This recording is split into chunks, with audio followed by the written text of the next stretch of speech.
Magandang gabi mga kapuso. Ako po ang inyong Kuya Kim na magbibigay sa inyo ng trivia sa likod ng mga trending na balita. Sa pinakabagong lunsad na bird breeding sanctuary sa Davao City, nahatch ang isang Philippine Eagle. Kilalanin natin ang natatanging eaglet na si Chick number 30. Abot langit ang tuwa ng NBBS o National Bird Breeding Sanctuary sa Toril, Davao City.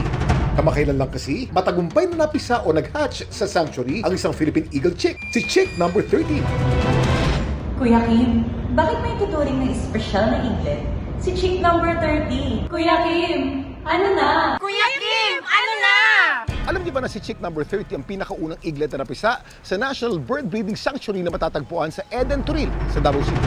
Dito lang Pebrero nang magsimula mag-operate ang NBBS. Ayon sa facility manager ng NBBS na si Domingo Tadena, hindi naging madali ang pag-hatch kay Chick number 30. Si Chick number 30 ay nabuo through artificial insemination.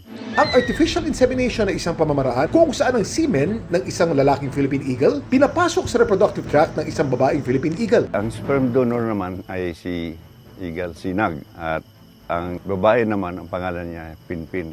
Ang incubation period naman o yung haba ng panahon na kailangan para maging isang sisiw ang itlog, inabot daw ng 56 days. Pero si Chick number 30, hindi siya nakahatch by itself. Ang tawag namin doon, help out.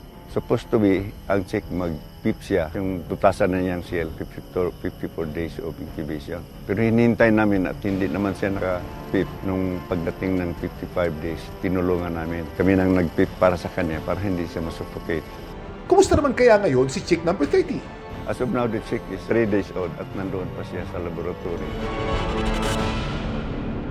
Kumakain. Dahan mabuhat na niya kanyang ulo. Most of our birds here are unlike what they have in other breeding prime breeders because they got them from the wild. Ang sa atin, puro rehab birds. And we've had to deal with these birds and make them breed. This also underscores the skill and passion ng breeding staff natin.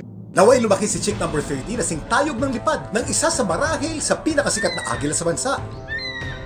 Paano ba naman? Nasa pera lang naman natin ang kanyang muka. Kilala niyo ba kung sino siya? Ito ang pinakabagong disenyo ng 1,000 peso bill na nilabas ng Bangko Sentral ng Pilipinas nitong 2022. Makikita rito ang larawan ng isang agila. Ang pangalan niya ay Imbulog, nang ibig sabihin, to soar. Si Imbulog na kalaunay tinawag na Vigo, isa sa mga agila ng Philippine Eagle Foundation sa Davao City. Ang iconic na larawan na ito ni Imbulog o Vigo, kuha ng wildlife photographer na si Floyd Bermejo.